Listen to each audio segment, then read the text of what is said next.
Qué gusto que me acompañes en Acceso B. Como cada tarde de sábado, te doy la más cordial bienvenida a este tu espacio de diálogo en donde platicamos los temas que a ti te interesan. Por cierto, te envío un saludo a todo aquel que nos escribió la vez pasada, por supuesto también a mi querido amigo Carlos Ruiz, que me visitó hace unos días. Le envío un cordial saludo a todos los que nos han escrito a través de las redes sociales. Por supuesto, sin ustedes este programa no sería posible. Muchas gracias por acompañarnos y te doy la bienvenida una vez más en este importante espacio en donde vamos a hablar de un tema que es relevante en la agenda nacional, que seguramente tú has escuchado y que nos debe ocupar en la atención para conocer todo alrededor de este tema de la revocación de mandato, de este proceso democrático que viviremos el próximo 10 de abril. Y para ello, en el estudio, me da muchísimo gusto recibir a la vocal ejecutiva de la Junta Local Ejecutiva en Tabasco, del Instituto Nacional Electoral, a la licenciada Elizabeth Tapia Quiñones, a quien le doy la más cordial bienvenida a este espacio de diálogo. ¿Cómo está usted, licenciada? Hola Luis, muchas gracias por invitarme, muy bien y muy contenta de estar en tu estudio. Obviamente también nosotros nos sentimos muy contentos de recibirla porque estamos en un momento muy importante en la democracia del país. Por primera vez vamos a vivir un proceso democrático como es este que se titula revocación de mandato, pero quiero invitarla a que me acompañe a ver este video que seguramente usted ya ha visto muchas veces, pero que me gustaría que el público lo pueda ver para abordar este importante tema. Este año daremos un paso más en la vida democrática de nuestro país. Participaremos en el primer proceso de revocación de mandato. Un derecho constitucional a participar para decidir si se le revoca el cargo al presidente de la República a partir de la pérdida de la confianza. El INE es el encargado de organizar esta consulta, garantizando certeza como lo ha hecho durante 31 años. El ejercicio de revocación de mandato va y va muy bien. Este 10 de abril toma tu decisión, participa y celebremos nuestra democracia. Mi INE Nos une. Este año daremos un paso. Importantísimo tema el que se vivirá el 10 de abril, el próximo domingo 10 de abril, y que está convocando a toda la ciudadanía en el país. Por supuesto, Tabasco no es la excepción, pero ¿cómo llegamos a este punto? Licenciada, ¿cómo llegó el INE a organizar este proceso, tomando en cuenta que la Constitución ya lo venía contemplando, evidentemente, pero que no se había logrado? La Constitución, en el artículo 81, hablaba del cargo, de la elección del presidente sea directa en los términos que disponga la ley. El cargo de presidente de los Estados Unidos puede ser revocado en los términos establecidos en la Constitución. Y a partir de ahí hay un sinnúmero de artículos que mencionaba el tema de la revocación de mandato, pero no se había llevado a cabo hasta este proceso que hemos estado viviendo del desarrollo y que hoy ya vamos rumbo a la jornada de esta importante convocatoria. ¿Cómo llegamos hasta ahí, licenciada? Sí, justamente hoy estamos a un mes de la jornada de revocación de mandato. Llegar hasta aquí pues ha sido un caminar conocido, ¿no? Muy debatido, con varios estira y afloja, con la autoridad electoral pidiendo presupuesto para poder realizar esta revocación, con ciertas incertidumbres y vacíos legales que se fueron resolviendo también conforme se fue avanzando en este camino de la revocación de mandato, pero que ahorita ya tenemos ciertas certezas que hemos estado avanzando, que sabemos que vamos a llegar al 10 de abril con mesas directivas de casillas integradas, con boletas, con ciudadanas y ciudadanos que van a recibir los votos de sus vecinos y que la gente, como siempre, va a poder participar de manera libre y directa para decidir si se le revoca o no el mandato al presidente de la República. Fíjese que acaba de mencionar un tema importante, un tema debatido incansablemente, por lo menos en los últimos 3 años, en donde precisamente, si nos retomamos un poquito hacia atrás, pues evidentemente el jefe del Ejecutivo era un tema que traía desde su campaña y que pues había prometido en tiempos y formas, pero que desafortunada o afortunadamente no se logró, porque esto llevó un consenso muy grande de las fuerzas políticas, de los poderes, en este caso legislativo del país. Pero bueno, ya finalmente se concretó a través de una consulta. Los ciudadanos sí salieron a pedir que se hiciera la revocación de mandato y es por eso que se lleva a cabo, ¿no? De forma previa, tuvimos una consulta popular que fue el año pasado, que ese fue el tema del juicio a los expresidentes, como se conoció normalmente, y ese fue, digamos, un ejercicio de participación directa. Y se trata de uno, aunque parecido, distinto y con otras características que lo hacen peculiar respecto a los otros ejercicios de participación directa. Y eso es importante que lo comente eso porque la gente se puede confundir, ¿no? Dice, bueno, yo ya salí a pedir una cosa y ahora me invitan a salir a pedir otra cosa y que creo que es puntual escuchar esta parte que nos invita la licenciada en este proceso. Este ejercicio en particular se trata de pues, acortar el periodo del actual presidente de la República, es decir, de Andrés Manuel López Obrador, y que concluya su periodo una vez que la totalidad de los ciudadanos, un 40% de la lista nominal, manifieste que desea que se concluya de manera anticipada por pérdida de confianza. De eso se trata este ejercicio de revocación de mandato. Y empezó pues, a partir de la recolección de firmas del 3% de la lista nominal. Entonces, 3% de la lista nominal del país, que también tuvo que cumplirse un 3% por cada estado, firmó una solicitud para que el Instituto Nacional Electoral emitiera una convocatoria y consultara ahora sí a la totalidad de la gente si desean que se le revoque el mandato al presidente de la República. Y justamente lo que la papeleta va a preguntar, y miren, puedo fallar, se los voy a decir así.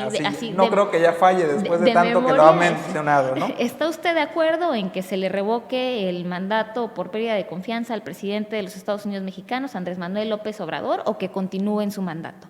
Y van a haber dos recuadros donde la o el ciudadano va a poder tachar que continúe en su mandato o que se le revoque el mandato, ¿no? Entonces, dependiendo de cuál gane, tendrá que ser un 50% más uno, una mayoría, pues es lo que pasará, ¿no? Será la opción ganadora que continúe o que se le revoque. Para que efectivamente se le revoque, para que el resultado sea vinculante, tendría que participar un 40% de la lista nominal. En números directos, ¿cuántos votos tendrían que ser? Ay, miren, les fallaría ahí con las matemáticas si les doy, si les doy el dato exacto. Aquí en Tabasco la lista nominal es alrededor de 1.8 millones, entonces calculen el 40% de la votación. Eso es nada más de Tabasco, ¿no? Tendría que ser a nivel país que se reúna el 40% de la votación. Como referencia, en el último proceso electoral local, en los estados de mayor participación, tuvimos rondando el 60%. Si recuerdo bien, el promedio nacional estuvo alrededor del 40% justamente, no, del 50%, sí, creo que fue el 52% a nivel nacional, pero se trató de una elección en el que se renovó congresos, presidencias municipales, en algunos casos gobiernos de los estados. De hecho, ahorita se me viene a la mente la votación del municipio de Macuspana, que está muy cerca aquí de la capital, tuvo el 49% de votación, que fue muy participativa, pero evidentemente dentro de un proceso de diputaciones federales y todo este contexto. Sí, ayuntamientos que arrasan mucha gente, algunas gubernaturas que también tienden a aumentar el porcentaje de ciudadanos que salen a votar. Entonces, realísticamente un 40% es un número ambicioso y yo creo que es el porcentaje que escogió el legislador justamente para poner candados para pues este ejercicio que puede ser muy delicado, ¿no? Revocarle el mandato a un presidente de la República es algo delicado, concluiría un periodo y pues tendría que actuar el Congreso para definir al nuevo titular de la presidencia de la República, es decir, el que va a conducir los trabajos de todo el Ejecutivo Federal, ¿no? Es algo delicado y por lo mismo el Instituto Nacional Electoral ha estado muy comprometido en hacer un trabajo responsable en la organización de este ejercicio de revocación de mandato, que aunque es inédito por sí mismo, el INE trae una experiencia muy amplia organizando elecciones. Entonces, 31 años ya, ¿no? Este proceso de organizar elecciones, entonces aplicando toda esa experiencia, pues ha diseñado una logística, ajustándose al presupuesto para pues garantizar un proceso electoral con todos los candados, certero y que dé resultados confiables a la ciudadanía. Fíjense que qué interesante lo que nos comenta. Vamos a ir a una breve pausa comercial, pero regresando vamos a empezar a desmenuzar este proceso que ya usted lo amplió bastante bien, que ya llegamos hasta la boleta y ahí en pantalla está usted viendo la boleta, estimado radio escucha, estimado televidente, seguidores de redes sociales, pero porque es importante estos puntos que acaba usted de tocar. Primero, preguntarle la expectativa del Instituto Nacional Electoral en cuanto a esta participación, que ya usted ahorita ya nos abonó un poquito. Y segundo, bueno, en este proceso de debate, el INE se vio también en la necesidad, desde un punto de vista personal, de entrar también al debate. Generalmente el INE pues, no toma una posición dentro de la agenda política que no sea la de la organización, pero en este proceso obviamente, de debate público, vimos a un INE que defendió su investidura, sus procesos, su vida institucional, ¿no?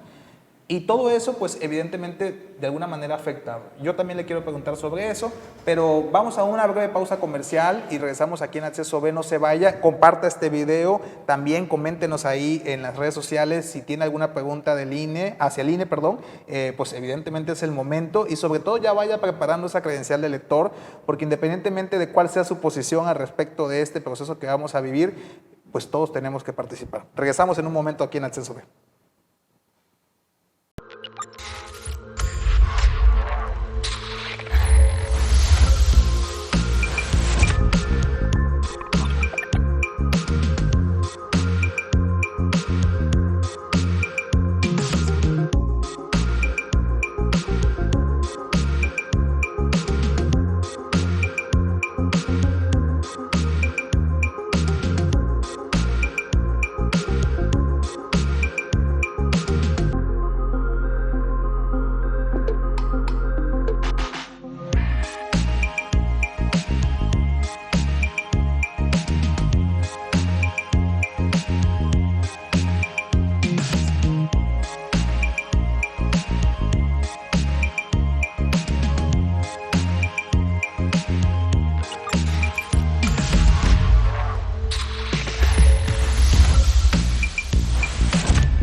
Si te estás conectando, no te has perdido nada. Recuerda que en las redes sociales va a estar anclada la conversación que tengo con la consejera presidenta del Instituto Nacional Electoral en el estado de Tabasco. Y bueno, estamos hablando sobre este proceso que viene el 10 de abril, el próximo domingo 10 de abril, que para que entendamos más fácilmente este proceso es una elección. Es una organización rumbo a una elección parecida a las que hemos vivido. Va a ser a través de una urna, van a darnos una papeleta que ahí aparece en pantalla sobre una pregunta en específico. Solamente tenemos 2 opciones para elegir y con nuestra credencial de elector vamos a tener derecho a adquirir esta papeleta y poder emitir nuestra opinión, y esa opinión va a una urna. Al final, los que van a contar este proceso es el Instituto Nacional Electoral. En este caso, hoy tengo la visita de Elizabeth Tapia Quiñones, quien es vocal ejecutiva de la Junta Local. Y nos fuimos hace un momento a corte y le preguntaba a la licenciada Elizabeth que bueno, que el INE en su momento tuvo un proceso muy, de alguna manera muy particular o muy peculiar en el proceso de la agenda del debate nacional de este tema de la revocación de mandato. Y bueno, con todo y eso, pues van a la organización.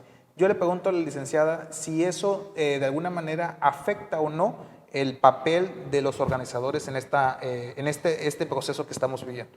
Lo que al INE le tocó hacer en este ejercicio de revocación de mandato previo a la emisión de la convocatoria fue salir a defender el presupuesto necesario para que este ejercicio de revocación se llevara a cabo en términos de lo que mandata la Ley Federal de Revocación de Mandato, que uno de los apartados específicos que fue central en el debate que se mantuvo es que se instalara el mismo número de casillas que se instaló en el proceso electoral inmediato anterior. Sin embargo, pues fueron pues no se consiguió la ampliación presupuestal que el INE requería para poder atender la necesidad de instalar esa cantidad de casillas. Entonces lo que se hizo pues fue ajustar el presupuesto de la revocación de mandato a lo que tenía disponible dentro de su presupuesto aprobado y se redujo el número de casillas que se va a instalar. En Tabasco, ¿cuántas casillas se instalaban generalmente y cuántas se van a instalar en este 10 de abril? Bueno, en Tabasco se instalaban un poco menos de 3,000 casillas y en este 10 de abril se van a instalar 1,079 casillas. Un número considerable. Un poquito más de un tercio de las casillas que se instalaban. Lo que se hace es que se agrupan las casillas y pues un mayor número de ciudadanos va a acudir a votar en cada una de las casillas. La consecuencia es que pues, la casilla podrá estar un poco más lejos para algunos de los ciudadanos. No es el caso en todos los supuestos, sobre todo en lugares urbanos, donde pues, las casillas, la verdad es que la diferencia en el traslado es bastante cerca, pero sí es importante que todos los ciudadanos ubiquen su casilla de manera previa, porque es probable que no se les asigne la casilla a la que están habituados a ir a votar, sino que se les asigne una casilla distinta, obedeciendo a este ejercicio de agrupación de casillas que se tuvo que realizar. por la situación presupuestal. El 28 de marzo justamente ya va a ser público el portal Ubica tu Casilla, que es un portal muy práctico que el INE emite cada proceso electoral, en el que cada persona con su credencial de elector, su sección electoral, puede consultar con vínculos a Google Maps dónde va a estar su casilla y así no tener complicaciones para acudir a emitir su voto. Y es importante porque también en cada proceso electoral pasa que llega un ciudadano a tratar de emitir su voto en una casilla que no les corresponde, el funcionario de casilla no lo encuentra en la lista nominal, el ciudadano o ciudadana se enoja y eso tiende a generar conflictos en la casilla. Así Entonces, ubiquen su casilla, entren al portal, es ubicatucasilla.ine.mx, cada proceso electoral está disponible, chequen la sección en su credencial y con eso les va a desplegar el mapa de dónde tienen que acudir a votar este próximo 10 de abril. Y también se puede prestar un poco a confusión en el sentido de que, bueno, las aplicaciones tecnológicas son muy buenas, pero pues la mayoría de la gente no está acostumbrada todavía a utilizar estas herramientas, ¿no? Por eso es importante ubicar la casilla. Me imagino que también en cierto periodo ya va a estar identificada la casilla a como generalmente se hace en cada jornada electoral. Así es, ¿no? unos días antes de la jornada electoral se van a publicar los carteles enfrente de cada uno de los domicilios, donde se va también a identificar qué secciones tendrán que ir a votar a esa casilla y ya me parece que es la próxima semana los consejos distritales también van a publicar de manera física, impresa en sus consejos y en los lugares más concurridos lo que nosotros conocemos como el encarte, donde se incluye el domicilio y las secciones que tendrán que ir a votar a ese lugar. Y nos preguntaba Barbarita, una gran radio escucha de esta casa No Media, hace un momento, bueno, y para los que andan en tránsito, generalmente en la jornada electoral siempre ponen una casilla especial. ¿Será el caso en este proceso del 10 de abril? Miren, a diferencia, nuestro escenario de trabajo es muy similar al de consulta popular, donde también agrupamos casillas e instalamos una cantidad similar a las 1079 que vamos a instalar. Fueron un poquito menos en consulta popular, aumentó por el crecimiento de la lista nominal para el estado de Tabasco en este ejercicio. En consulta popular no instalamos casillas especiales. En revocación de mandato vamos a instalar un máximo de una casilla por distrito. Es decir, en el estado vamos a instalar 6 casillas especiales. Cada casilla va a tener un máximo de 2,000 boletas. Entonces, pues sí es un número limitado de boletas y de personas que podrán emitir su voto en esas casillas especiales. Fíjate qué interesante, en el caso de Bárbara, que es del centro, creo que no va a tener problemas, pero en caso de otros municipios que comparten estructura distrital diferente, por ejemplo, el distrito quinto, que comprende Paraíso, Centla, Nacajuca, Jalpa, esos municipios de esa parte, pues evidentemente si está en cabecera Paraíso, pues a los de otros municipios se les va a complicar moverse para allá, ¿no? En el tema de la casilla especial. Pero qué interesante el tema y qué importante es que nos vayamos envolviendo y participando en este proceso. Ahora, y ahí, perdón, antes de pasar a otro tema, en el tema de casillas especiales, les pedimos a la gente que tiene su casilla cerca, que acuda a la casilla que le corresponde. Claro, pues son 2,000 nada más boletas. Son 2,000 boletas nada más por casilla especial. Dejémoselo a las personas que verdaderamente están en tránsito y nosotros acudamos a la casilla que nos corresponde. Tal vez nos quede un poquito más lejos, pero pues seamos considerados con los otros ciudadanos y ciudadanas que también desean participar y que están verdaderamente muy distante de la casilla que les corresponde. Y en este contexto, bueno, hay una preparación dentro de la capacitación para los funcionarios de casilla. ¿Tuvieron complicaciones el INE, en este caso Tabasco, el Consejo de Tabasco tuvo complicaciones en este proceso? ¿Ya está completada todo el ejército del instituto para esta jornada que viene? Miren, justamente el día de ayer se llevó a cabo la segunda insaculación, es decir, el segundo sorteo que hace el INE, donde ya recorrió todas las calles, identificó a los ciudadanos que cumplen los requisitos legales y que están dispuestos a participar. De ahí se obtuvo una bolsa de 13,551 ciudadanos y de estos se realizó esta segunda insaculación, donde ya se tomó a las personas que van a fungir como presidente, secretario, escrutador y los 2 suplentes generales. Es decir, en este momento ya sabemos qué personas van a desempeñar ese cargo el 10 de abril y a partir de la próxima semana estarán las y los capacitadores visitando a estas personas para entregarles su nombramiento y empezar un proceso de capacitación más a profundidad para que estén listos para desempeñar sus funciones el día de la jornada de revocación de mandato.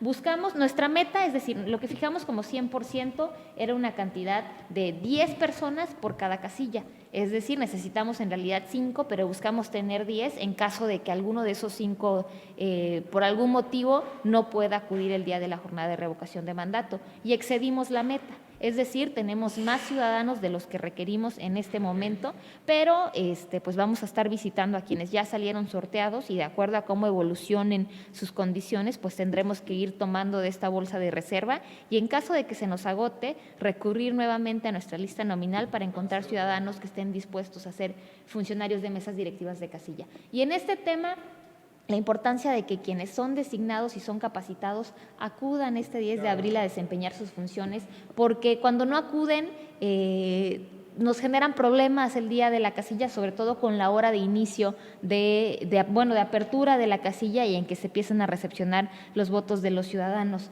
Tenemos muchas personas acuden desde temprano a emitir su voto a la hora de apertura de la casilla, ellos ya están formados, y cuando quienes son designados no acuden, el INE no puede simplemente iniciar a tomar la votación, sino que tiene que esperar tiempos que nos marca la ley para empezar a sustituir y empezar a tomar ciudadanos de la fila. Es decir, lo que nos dice la ley, lo que nos piden es que quienes son designados funcionarios estén ahí a las 7:30, inicien con la instalación y a las 8 se inicie con la votación. Cuando no llegan, lo que la ley nos dice es que tenemos que esperar las 8:15 para entonces empezar a sustituir, hacer los corrimientos de funcionarios o tomar de la fila, y a partir de eso se instala, ¿no? Entonces eso, en ocasiones hay ciudadanos que están formados pero no están dispuestos a ser funcionarios de mesas directivas de casilla, y eso retrasa la apertura de la casilla, y es algo que muchas veces está fuera de las manos de la institución, y que más bien se trata de la cultura política y de la responsabilidad de los ciudadanos de cumplir con su compromiso y desempeñar un derecho y una obligación que está en la ley, que es ser funcionario de mesa directiva de casilla. En este escenario del proceso de la jornada electoral, estamos hablando que será a partir de las 8 de la mañana, según lo tienen contemplado, ¿y hasta qué hora? Hasta las 6 de la tarde, o hasta que haya votado la última persona que estuvo formada hasta las 6 de la tarde. Y abundando también un poquito, miren, ser funcionario de mesa directiva de casilla requiere de tiempo de las y los ciudadanos, de tiempo para capacitarse, mucho tiempo para de participar en los simulacros, de entregar un día completo a la democracia, el 10 de abril, todo el domingo, todo el día, desde que se abren las casillas hasta que se cierran, hacer el cómputo, en ocasiones ir a entregar el paquete hasta el Consejo Distrital. Entonces, otra parte también es que seamos agradecidos con aquellas personas que se desempeñan como funcionarios de mesas directivas de casilla, que cumplen con su obligación, que cumplen con su responsabilidad, y pues nos mostremos respetuosos en su desempeño, ¿no? Y yo sí lo digo abiertamente, agradecidos de que están cumpliendo con esta responsabilidad. Eso es importante, si en este proceso de participación donde evidentemente, como usted lo marca muy bien, el tema de un derecho y una obligación para que una jornada como esta tan importante se lleve a cabo, pues es fundamental que se despierte la conciencia del acto cívico que se está llamando o pues se está convocando en ese caso, ¿no? En mi particular punto de vista, no es la primera vez que hablo de ese tema, porque ya me ha tocado ser funcionario hace muchos años de casilla, y pues sé lo importante que es esa participación ciudadana en este ejercicio. Vamos a ir a un breve corte comercial, licenciada Elizabeth, pero regresando le voy a preguntar sobre el prospecto, o más bien la visión que tienen ustedes en los resultados y cómo interpretar estos resultados, que es muy importante que podamos ir desmenuzando ya esta parte final para que de alguna manera usted nos dé un poquito más de luz en esto que vamos a vivir el 10 de abril de este año. Regresamos un momento más en Accesorio.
Gracias por sintonizar, muchas gracias por los comentarios, los mensajes, los vamos a ir contestando poco a poco, pero me fui al corte comercial, licenciada Elizabeth, y le hacía yo la pregunta hace un momento, interpretar este proceso. Ya nos dijo usted que necesitamos tener el 40% de la votación para que el proceso de la revocación de mandato sea vinculante, es decir, se aplique en el resultado final que la ciudadanía así decida.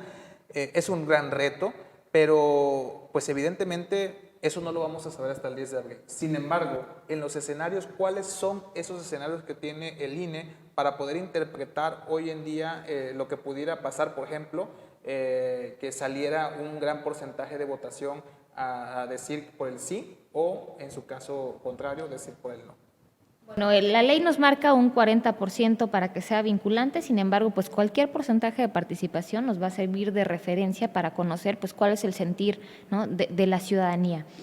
Respecto a los resultados, miren, vamos a tener un conteo rápido que va a ser la misma noche del 10 de abril, es un muestreo estadístico donde se toman los datos de algunas casillas y con base en eso pues se hacen inferencias sobre los resultados, ¿no? Esto ya es muy común en todos los Esto procesos. ya es muy común. Lo que no tendremos es el PREP, pero no lo vamos a tener porque vamos a tener algo mucho mejor, que son los cómputos la misma noche de la jornada de revocación de mandato.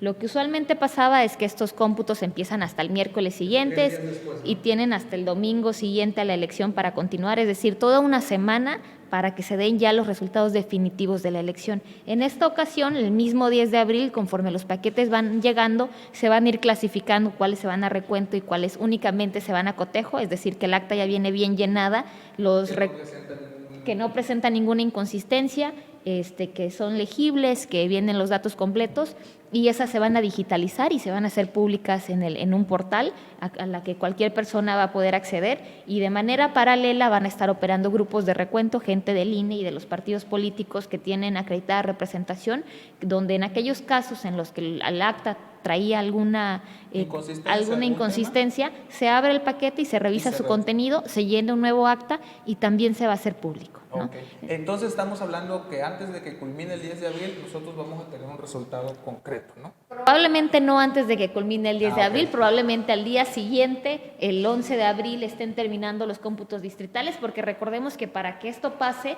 los paquetes tienen que viajar desde la casilla más alejada hasta el pleno del Consejo Distrital, y tenemos pues algunas casillas muy alejadas, sí, claro, de hasta 4 horas o más en el estado de Tabasco, donde pues tendrá que viajar, algunas tienen que viajar en lancha, en lugares donde no hay carreteras, y todas esas casillas tienen que llegar hasta la sede del Consejo Distrital, tienen que recontarse.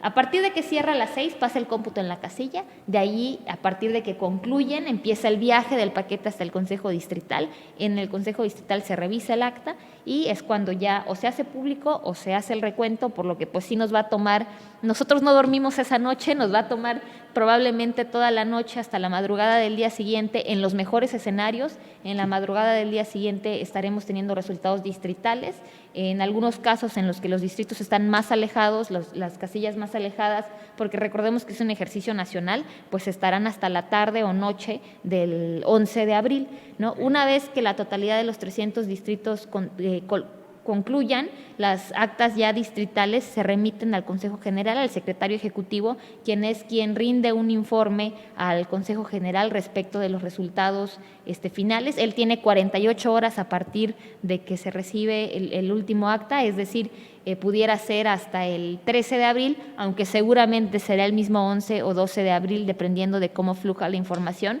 en que se estén ya dando a conocer los resultados finales y definitivos. Perfecto.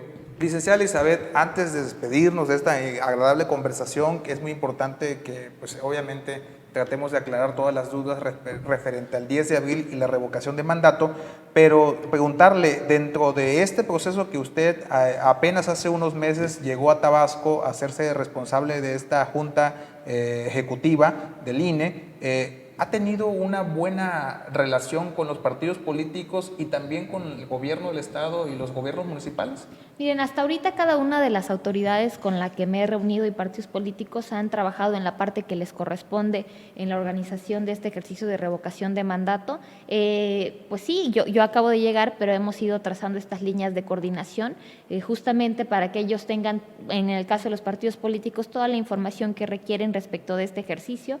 En el Consejo Local están acreditados Morena, PT y el PAN. Que son los que tienen formalmente representación dentro del Consejo Local. Cada uno de los distritos tiene unas representaciones distintas. Algunos partidos políticos decidieron de manera nacional, sus propios directivos nacionales, no involucrarse en este ejercicio. Sin embargo, la información es pública y hemos pues ido informando conforme se va agotando cada una de las etapas. Y en este contexto, ¿sí hay una garantía entre ustedes, el Instituto Nacional Electoral y los gobiernos locales de poder, obviamente, garantizar la seguridad? Yo sé que no es competencia del INE, esa parte de garantizar la seguridad, pero sí hay de una relación institucional con los gobiernos. ¿Han tenido esa comunicación y hay una... de alguna manera hay una garantía de ese proceso se va a llevar a cabo de manera ordenada y segura? Mire, el INE trabaja de forma muy estrecha con las autoridades responsables de brindar la seguridad porque es necesario pues que haya un contexto social que propicie la participación, y en eso por supuesto que en la Delegación Tabasco también estamos trabajando, coordinándonos, haciéndoles llegar información a las autoridades competentes para garantizar que este 10 de abril se pueda llevar a cabo un ejercicio democrático civil y en paz. Perfecto, licenciada Elizabeth Tapia Quiñones, no me quiero ir sin antes, obviamente, platicarles un poquito de quién es la vocal ejecutiva de la Junta en el Instituto Nacional Electoral, en el caso de Tabasco. La licenciada Elizabeth Tapia Quiñones egresó de la Universidad de California con sede en Santa Bárbara, tiene una doble licenciatura en Ciencia Política y Comunicación y también estudió una maestría en Gobierno y Políticas Públicas en la Facultad de Economía de la Universidad Autónoma de Yucatán. Cursó, entre otros cursos y talleres en materia electoral, un diplomado en Derecho Electoral ofertado por el Tribunal Electoral del Poder Judicial de la Federación. En el tema en el que hoy ella está de alguna manera liderando este proceso, ingresó el Servicio Profesional Electoral del INE como vocal de capacitación electoral Educación Cívica en la primera Junta Distrital en Palenque, Chiapas, aquí en el vecino estado de Chiapas y por supuesto también vecino municipio de Palenque. Posteriormente se desempeñó como encargada de despacho de la vocalía ejecutiva de la 9 y sexta Junta Distrital con sedes en Santa Lucía del Camino, Oaxaca y Tlaxiaco, en la misma entidad. A la conclusión de estas encomiendas ocupó el cargo de vocal de capacitación electoral y educación cívica en la primera Junta Distrital de Valladolid, Yucatán, para posteriormente desempeñarse como vocal ejecutiva en la 10 Junta Distrital de Mihuatlán de Porfirio Díaz, Oaxaca. En marzo de 2019 asumió el cargo de vocal de capacitación electoral y educación cívica en la Junta Local del INE en Campeche, también vecino estado de Tabasco, y posteriormente fue designada como vocal ejecutiva en la misma Junta Local Ejecutiva desde el 1 de enero del año 2020. Actualmente, como ya lo hemos dicho aquí, y a partir de este 2022, específicamente el 16 de enero del presente, fue readscrita con el mismo cargo a la Junta Local Ejecutiva del INE en Tabasco y será, en el caso de Tabasco, quien lleve las riendas de este proceso que se vivirá el 10 de abril, el próximo domingo 10 de abril, de 8 de la mañana a ¿qué horario, licenciada? 6 de la tarde. O hasta que haya votado el último ciudadano formado hasta las 6 de la tarde. Y en este contexto, licenciada, por eso me interesó leer su currícula, porque usted aparenta tener, y así lo creo, tener una edad no muy mayor, pero tiene una experiencia muy vasta en el proceso que estamos platicando. Y es importante hacer mención de esto porque en el marco de la conmemoración del Día Internacional de la Mujer, pues evidentemente hay todo un mensaje importante en el avance de ustedes, las mujeres, no solamente en el ámbito público o político, sino en todos los ámbitos. En lo personal creo que esto es relevante porque el proceso en el que hablar de mujeres, de equidad, de paridad, de igualdad, pues todavía tenemos muchos pendientes y a mí me gustaría escuchar su opinión en ese marco y por supuesto desde la posición en la que usted se encuentra. Bueno, pues justamente el 8 de marzo nos da una oportunidad de reflexionar sobre los avances y pendientes que tenemos en materia de la participación de la mujer en la vida pública del país y también en temas de violencia en contra del género femenino, ¿no? Yo creo que en materia política hemos tenido avances muy notables que se empezaron a ver desde hace no tantos años atrás, ¿no? A mí me gusta reflexionar sobre la integración propia del Consejo General, que es lo que nosotros tenemos a la vista. Ahora podemos hablar de una integración paritaria, pero eso hasta hace 2 años atrás no era una verdad. Teníamos únicamente 3 mujeres integrando el Consejo General y eso ya era un aumento respecto de años anteriores, después de los casi 30 años de vida del instituto, en el que únicamente había tenido la presencia de 2 mujeres y en algunos momentos ninguna, ¿no? Entonces esa evolución que vemos en el Consejo General también es una evolución que hemos visto pues en la vida pública, en los partidos políticos, en los cargos de representación y que pues se dio un paso grandísimo a partir de la inclusión de la reforma que incluyó en la Constitución la paridad de género como un principio constitucional. Hemos tenido avances, pero aún faltan pendientes para hemos tenido ya más mujeres en cargos de toma de decisión, pero nos falta tenerlas en los puestos claves pues también de toma de decisión, ¿no? Los vemos, por ejemplo, hablando del Consejo General como consejeras, pero aún tenemos pendientes de verlas en la presidencia o en la Secretaría Ejecutiva, hablando de la propia institución. Dentro de los partidos políticos también hace falta verlas como presidentas de los partidos, por ejemplo, ¿no? Incluso como miembros de las juntas, ¿no? Porque en su mayoría son varones. Fíjense que ahí hemos tenido una evolución. Yo ingresé al servicio profesional en el 2014 en un concurso que fue exclusivo para mujeres. A partir de allá hemos tenido concursos públicos con acciones afirmativas, unos de 2 de 3 cargos son para mujeres, el 50% de los cargos son para mujeres. Hemos ido aumentando la presencia de mujeres. A partir del último diagnóstico al que yo tuve acceso, teníamos una presencia del 35% de mujeres en el servicio profesional, lo que es una cifra que ha aumentado respecto de cuando yo ingresé en el 2014, Entonces pues es una tendencia a la alta, pero que todavía tenemos pendientes para llegar pues a la paridad y aún más en los cargos, por ejemplo, de las vocalías ejecutivas locales, en donde, si no me falla la memoria, de 32 en este momento somos 8. Y yo me refería, sí, es importante que el INE haga su parte en este proceso de equilibrar toda esta cuestión del género, pero me refería mucho también en el tema de los partidos políticos, porque mencionó que, pues evidentemente, incluso a nivel nacional, pues los principales partidos, si no es que casi todos, pues son sus presidentes varones, ¿no? Y también hablaba yo de la participación de los partidos políticos en las mesas donde ustedes lideran o donde ustedes organizan, pues en la mayoría también son varones, ¿no? O sea, entiendo que el INE ha hecho su parte y que sigue haciendo su parte, pero pues todavía hay muchos pendientes que tiene que ver mucho con la corresponsabilidad de los demás actores que integran esas mesas, ¿no? Sí, y empiezo con la parte al interior, pero el INE también ha tomado acciones y medidas para pues incrementar la participación de las mujeres en la vida política al exterior. Uno de los últimos ejemplos fue el acuerdo del Consejo General para que la mitad de las candidaturas a las gubernaturas en el último proceso electoral fuesen para mujeres. Sí, ¿no? Un tema muy importante, relevante. Que llegó a los tribunales, el tribunal pues no se fue con el acuerdo del INE, pero a partir de eso emitió él mismo pues una sentencia vinculatoria para los partidos políticos para que efectivamente la mitad de sus candidatas fueran mujeres, y a partir de esa resolución ahora tenemos 6 gobernadoras mujeres en una sola elección, que es el máximo número que hemos visto en cualquier elección. Un ejercicio similar tenemos ahorita en aquellas entidades que tienen procesos electorales locales, donde nuevamente se les vincula para que la mitad de sus candidaturas sean para mujeres, y pues así ir aumentando la cantidad de mujeres que llegan a estos cargos de toma de decisión, porque particularmente en estos cargos que son uninominales se había encontrado mucha resistencia para postular mujeres, y hay estados, por ejemplo Tabasco, donde todavía no se concreta y todavía no tenemos una mujer gobernadora, por ejemplo, ¿no? Y lo mismo podemos decir a nivel nacional, donde a nivel país pues todavía no tenemos una presidenta de la República, también es uno de los pendientes. Y eso lo vemos en el Ejecutivo y lo podemos ver también en otras ramas del gobierno, donde en los cargos más relevantes y más importantes tenemos el pendiente de que lleguen mujeres.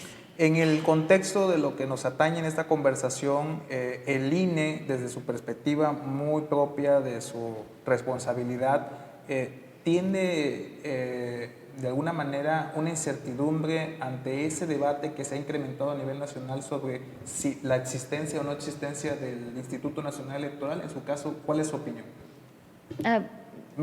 Si tienen algún temor de que el Instituto Nacional desaparezca por ese debate que se ha ido generando de que es muy oneroso, que es que es demasiado burocracia del instituto. ¿Ustedes tienen algún temor de que haya una reforma que amenace la existencia de esta institución? Miren, el INE existe porque es un mandato constitucional. Si llegase a haber algún consenso entre los partidos políticos para su desaparición, pues eso atendería justamente a los intereses de la ciudadanía que se ve representada en los partidos políticos. Entonces, desde mi punto de vista, mientras el INE sea una institución que sirve a la ciudadanía, que sirve a los intereses de la ciudadanía, continuará existiendo. Lo que sabemos es que ahorita el INE tiene alrededor de más del 70% de respaldo de la ciudadanía, de gente que dice confiar en el Instituto Nacional Electoral, y yo creo que esas son cifras que hablan de la funcionabilidad, de la durabilidad de este instituto, que no tiene más que fortalezas.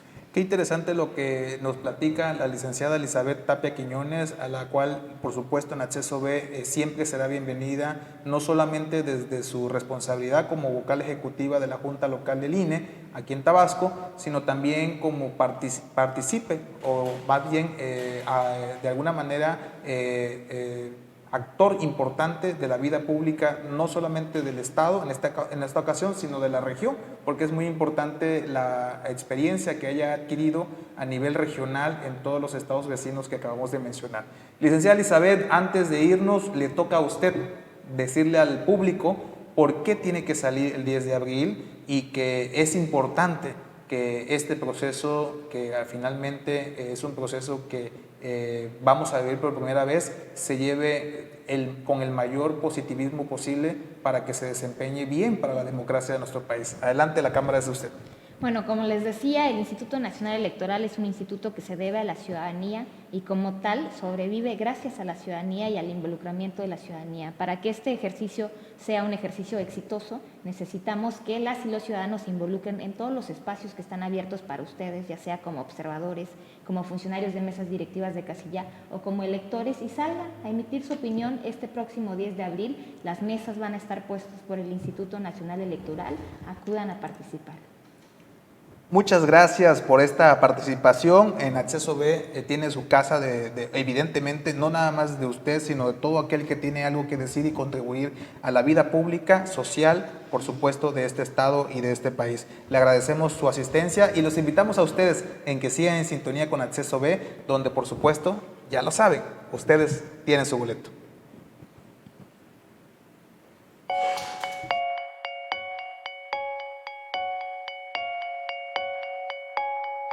La revocación de mandato es un derecho constitucional de las ciudadanas y los ciudadanos desde el año 2019 y se trata de un ejercicio de participación solicitado por la ciudadanía para determinar la conclusión anticipada del mandato del presidente de la República, ello a partir de la pérdida de la confianza. El próximo 10 de abril será la primera vez que en México se realice este ejercicio, debido a que se cumplieron con los requisitos establecidos en la Constitución. Es decir, más del 3% de las personas inscritas en la lista nominal de electores solicitó al INE que se organice la revocación de mandato. Encuentra todos los detalles en INE.mx y participa.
Sintonía con Acceso B, mi nombre es Luis Benavides y si te estás conectando en este momento, recuerda regalarnos un like, compartir esta conversación y dejarnos tu comentario, todos los contestamos y por supuesto a ti te agradezco muchísimo que nos acompañes. Estamos en el segundo bloque de este programa y hoy vamos a hablar también de dinero, de finanzas, de la economía, obviamente del estado de Tabasco y de la región y por supuesto para eso le doy la más cordial bienvenida a un amigo que además evidentemente de ser un experto en el tema, es también amigo de Acceso B, al cual ya es la segunda vez que está aquí y por eso a mi amigo de Jalapa, Tabasco, Jesús Morales, economista, bienvenido maestro en la administración pública. ¿Cómo estás?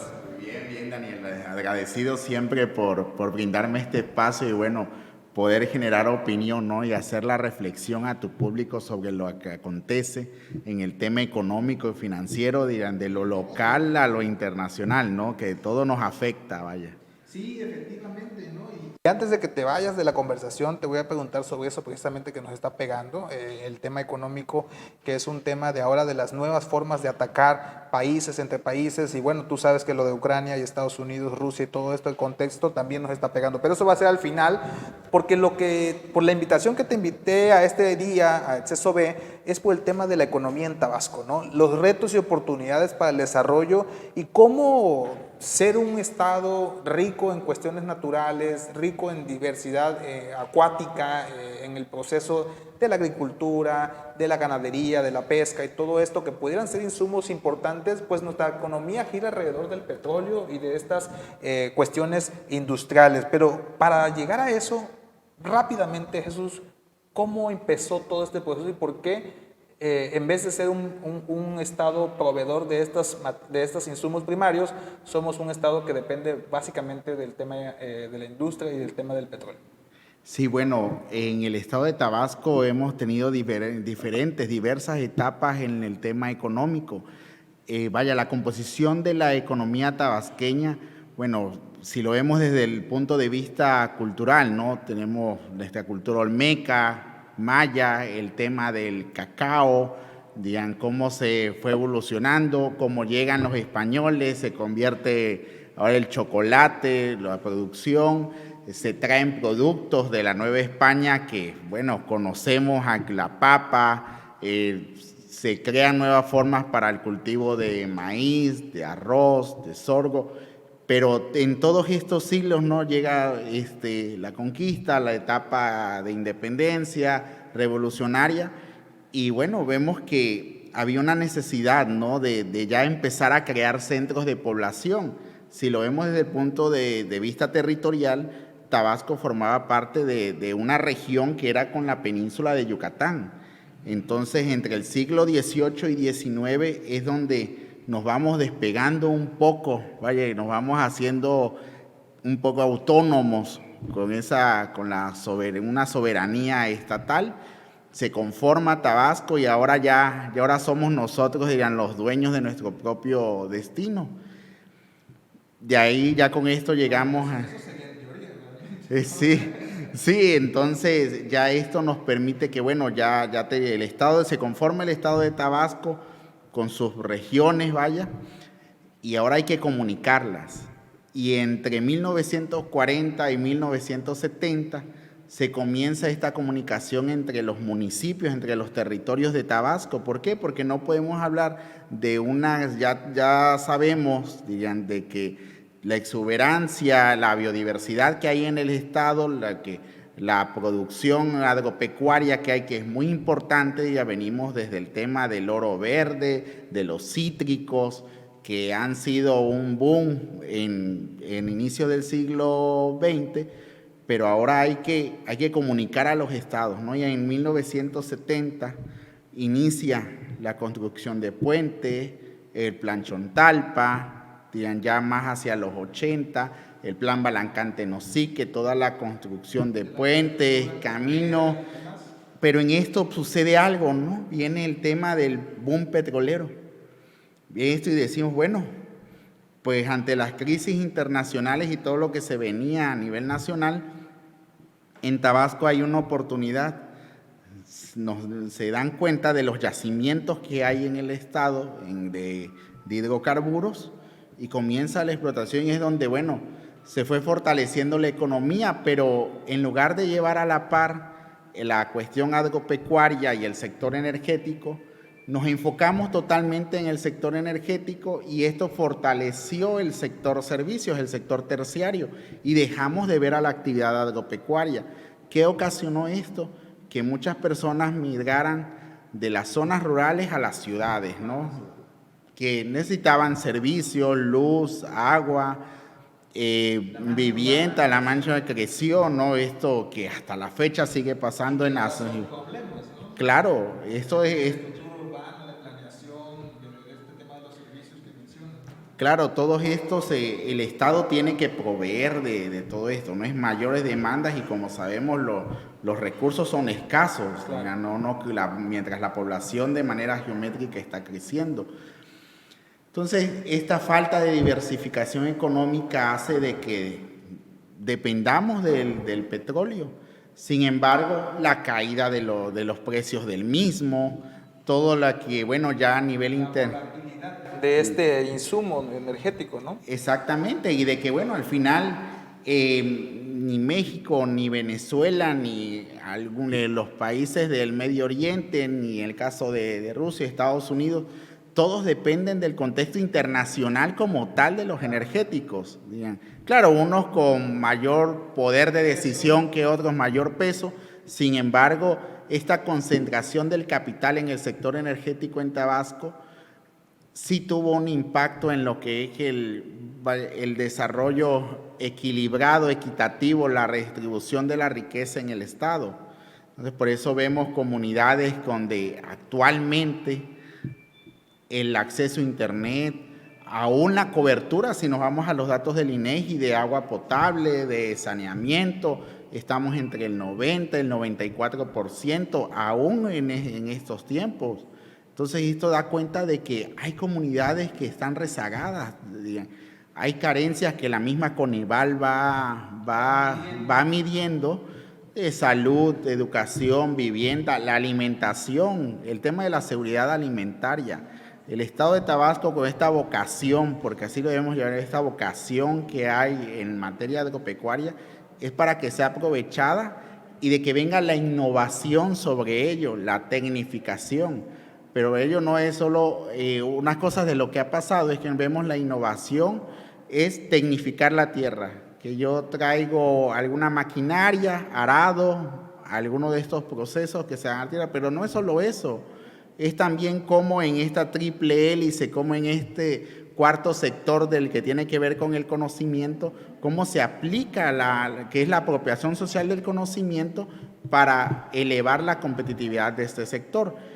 Y así llegamos, dirían, a este nuevo siglo y bueno, de todos sabidos temas como la refinería Dos Bocas, que la refinería Olmeca, que forma parte, está pronto a iniciar operaciones.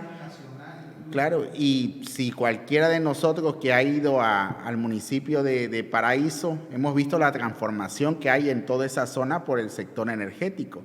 Entonces, estos beneficios que estamos obteniendo del sector energético, esto debe de aprovecharse por medio de la responsabilidad social, lo que algunos también llaman responsabilidad social corporativa, aprovecharse para que parte de las utilidades o de los beneficios que se tienen del sector energético también se distribuyan a las personas que lo necesitan, como decíamos, en estas carencias que aún existen.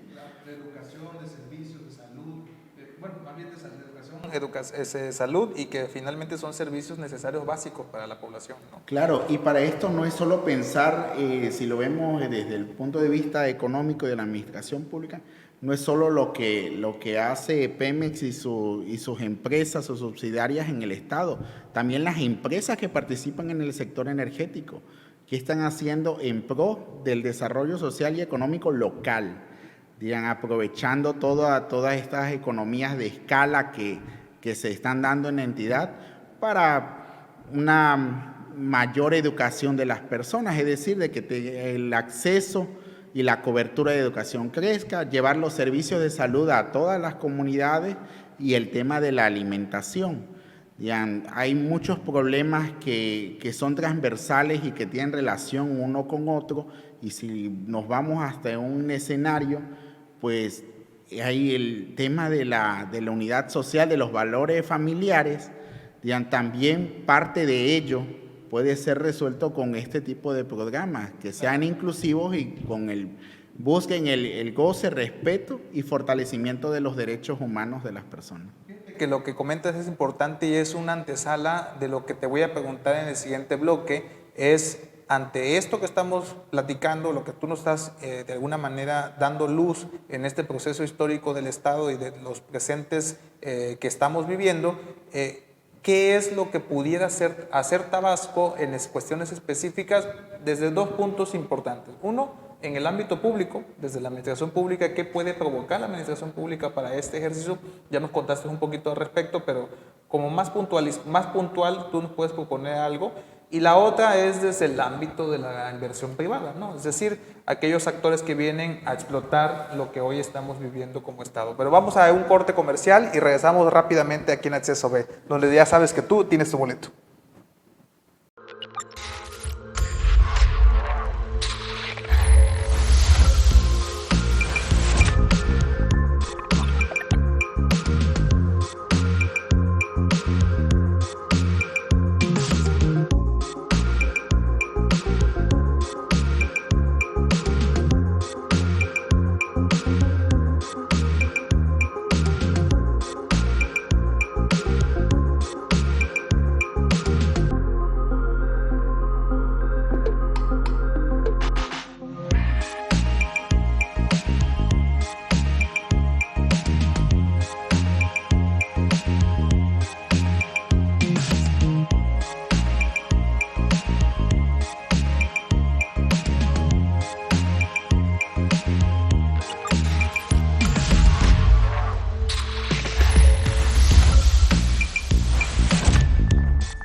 Gracias por seguir en sintonía con Acceso B. Seguimos platicando con el Premio Estatal de Administración Pública 2021 en el tema de economía, el maestro en Administración Pública Jesús Alberto Morales Méndez.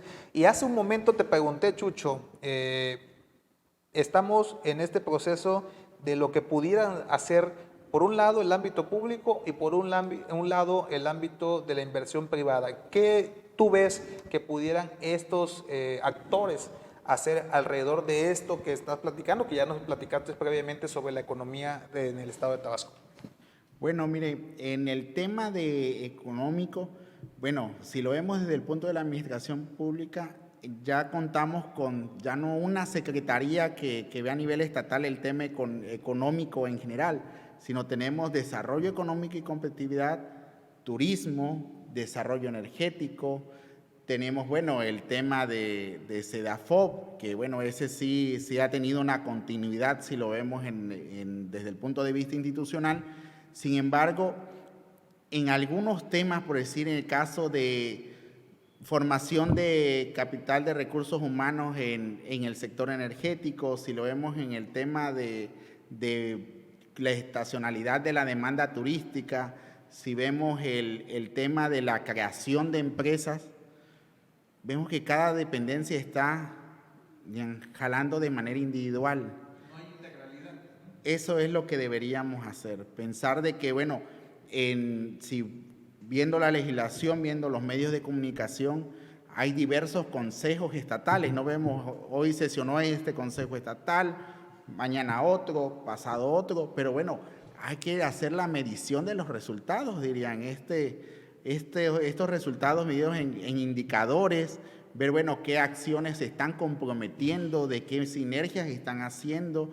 Para eso ya hay todo un engranaje y todos unos mecanismos de convenios, coordinación, diferentes, para que trabajen todas las dependencias sobre uno solo, dirían, sobre estos temas que, si bien son de temas económicos, pero hay una transversalidad.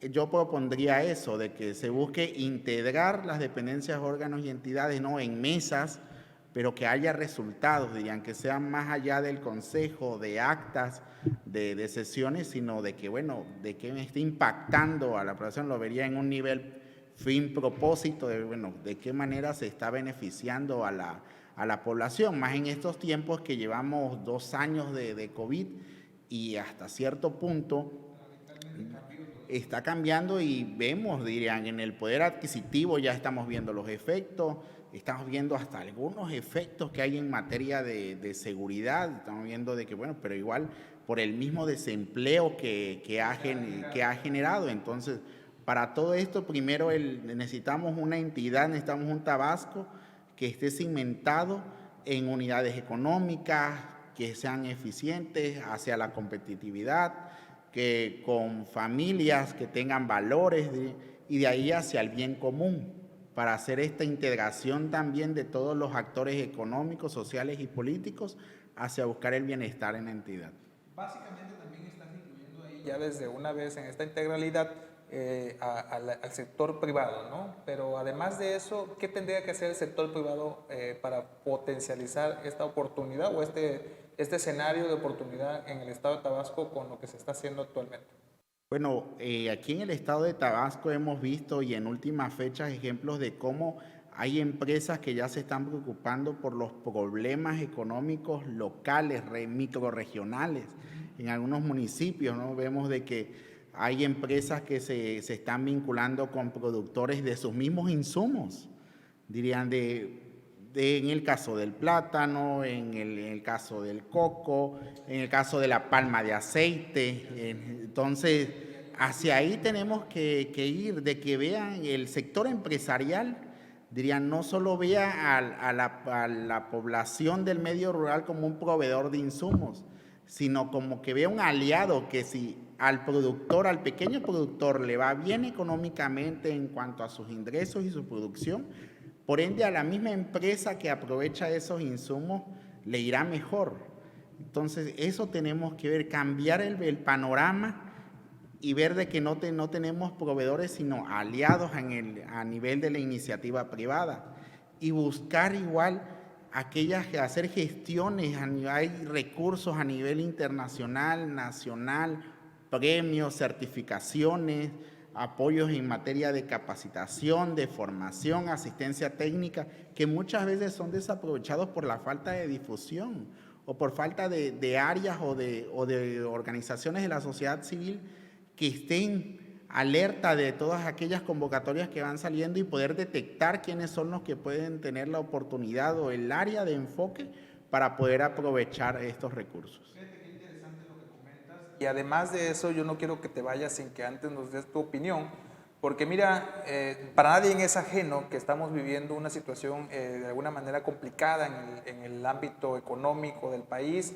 Iniciamos este 2022 con una perspectiva de crecimiento de casi el 2%, si bien nos iba, pero pues nadie contaba con la guerra de Rusia con Ucrania, con la invasión de Rusia para Ucrania, y bueno, todo este contexto que durante ya varios días estamos viviendo a nivel internacional, pues ya tiene sus grandes, de alguna manera, deficiencias, sobre todo para nuestro país en el tema económico. ¿Cuál es tu perspectiva, por lo menos en el ámbito inmediato, con todo este tema del petróleo, con todo este tema de la invasión, con todo ese tema de ir cercando a Rusia a nivel económico, porque ahora las guerras se entienden así, ahora las guerras se entienden más bien en el tema económico, digital y demás, y cómo impactaría eso en México, Jesús, desde tu punto de vista económico? Bueno, primero debemos tomar en cuenta que México ha tomado un papel en esta situación de buscar la paz, ¿no? El hecho de que esta guerra continúe, sino de que se busquen los mecanismos de negociación, de mediación, para resolver esto por el impacto que tiene en la población, ¿no? Las pérdidas humanas que hay. En este sentido, en ese papel que está tomando México, pues tenemos que ir, analizando cuáles son a nivel internacional aquellos negocios que están llevando las empresas mexicanas y las empresas mexicanas de quienes están proveyendo de insumos, porque en el caso de Rusia y en el caso de Ucrania y toda esa zona del mundo, ellos están que su parte de la economía se basa en la extracción de minerales que son usados en hacer baterías, en hacer tecnología, litio, manganeso, mercurio, que son utilizados en la industria realmente. Entonces, hay que hacer un análisis de, bueno, cuáles son las negociaciones internacionales que está haciendo, la situación de los tratados y poder ver, bueno, de qué manera podemos ir buscando nuevas alternativas para poder adquirir estos productos. Sin embargo, hay que tomar en cuenta las condiciones legales de la firma de estos tratados y de estas negociaciones y buscar lo mejor, ¿no? Lo que sea para el tema de que no nos quedemos, las empresas mexicanas o quienes tengan relación con estos países de manera directa o indirecta, pues puedan seguir manteniendo con esos productos. ¿Por qué? Porque también en épocas de guerra la actividad humana se centra en la protección. Si lo vemos, las noticias dicen, ¿no?, la ley marcial que hay en Ucrania, entonces la población se está centrando en la defensa de su soberanía. La resistencia en esa sí, y entonces pues la actividad económica está hasta cierto punto detenida. No es prioridad en ese momento. No es prioridad, como lo que vivimos volviendo al tema de la pandemia. Entonces tenemos que cuidar eso y que, bueno, para eso ya hay todos los organismos internacionales, Banco Interamericano, la misma ONU, ya México tiene que hacer esta diplomacia para poder llegar a acuerdos que favorezcan la economía mexicana y tomando más en cuenta, dirían, que somos vecinos de Estados Unidos, que de una u otra forma la opinión de Estados Unidos también está siendo clave para ver el rumbo que va a tomar esta guerra. Nueva geopolítica situación que vivimos en el mundo. Jesús, pues te agradezco mucho que hayas compartido en este proceso de Acceso B este diálogo. No quiero dejar de preguntarte dónde te podemos localizar, a través de qué redes sociales, y por supuesto decirte que aquí en Acceso B tienes siempre tu casa para poder hablar de los temas que a la gente nos debe reflexionar y por supuesto nos debe orillar a participar. ¿Dónde te encontramos, Jesús? Bueno, en mi Facebook es Jesús Morales. Y bueno, digan, a la orden ante tu público para cualquier tema en aspectos de economía, de finanzas, y agradecerte nuevamente este espacio y dejarle, como digo nuevamente, la reflexión a tu público y de que, como dicen, todas las opiniones cuentan, porque tenemos que ver, ya no puedo yo entender un tema si también no entiendo las diferentes posturas que hay sobre el mismo. Y bueno, agradezco la verdad la invitación nuevamente y saludos a todo tu público. También, por supuesto, haz la propia en este proceso, y a ustedes les agradezco que hayan acompañado esta tarde en Acceso B. No les quiero dejar de invitar a que compartan esta conversación y por supuesto a que se involucren en los temas públicos, como este caso, que es el libro de políticas públicas en el tema ambiental, Zona Costera de Tabasco, el primer tomo de una gran colección que les invito a que se ingresen a nuestras páginas de redes sociales e internet para hablar más de este tema, involucrarnos más, porque pues Tabasco evidentemente se desarrolla en la medida que ustedes se involucren más en la vida pública de este estado. Muchas gracias por acompañarnos. Soy Luis Benavides y para mí fue un placer tenerte esta tarde. Nos vemos en la próxima semana aquí mismo, donde tú ya tienes tu boleto.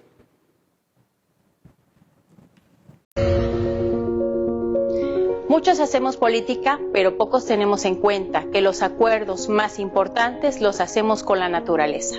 Las políticas públicas ambientales juegan un papel muy importante, ya que a través de ellas se desarrollan objetivos para mejorar el medio ambiente, conservar los principios naturales de la vida humana y fomentar el desarrollo sostenible. Entonces, tenemos que tener muy en claro que como sociedad estamos en una constante construcción colectiva y para transformar positivamente la relación entre sociedad y naturaleza debemos contar con las herramientas adecuadas. Es por ello que el Colegio de Administración y Políticas Públicas, preocupado por el fomento y el cuidado al medio ambiente, pone a la mesa el libro Políticas Públicas Ambientales, Zona Costera de Tabasco, como un referente para la elaboración de proyectos, programas, incluyendo el Plan Municipal de Desarrollo de los municipios de Centla, Paraíso, Cárdenas, que tienen acceso al mar, Comalcalco y Huemanguillo, que son impactados directamente por el mar.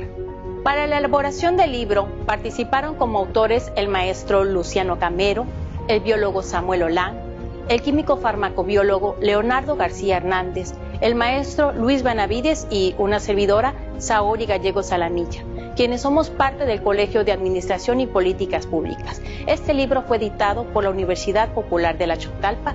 En la primera parte se aporta claridad en los conceptos de políticas de Estado, políticas de gobierno y políticas públicas, que generalmente se usan indistintamente, y con esta definición se incursiona en los conceptos de lo ambiental, la sustentabilidad.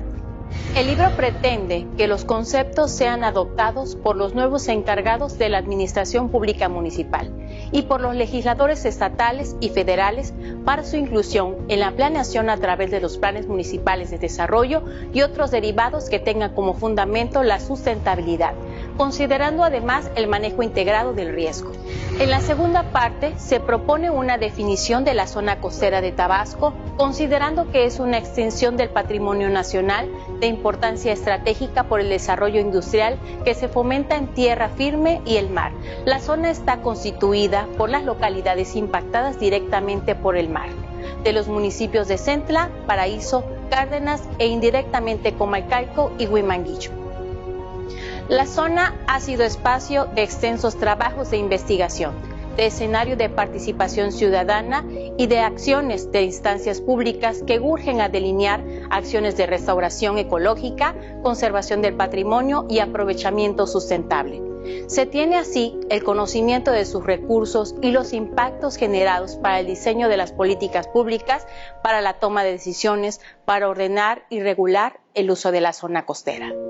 El libro plantea que con voluntad política del gobierno del Estado y de los 5 municipios costeros, se impulse en tiempo y espacio el diseño de la política pública ambiental sustentable en el mar y la costa, para incidir en aspectos como energía, industria, alimentación, comercio y turismo, mediante instrumentos territoriales como los planes municipales de desarrollo que sustenten las acciones transversales para impulsar el inicio del manejo integrado de la zona costera. En este tiempo coyuntural de transición de gobierno que se realiza en Tabasco, el libro aporta conocimiento para que los municipios del Estado transiten al diseño de las políticas públicas ambientales sustentables de mediano y largo plazo.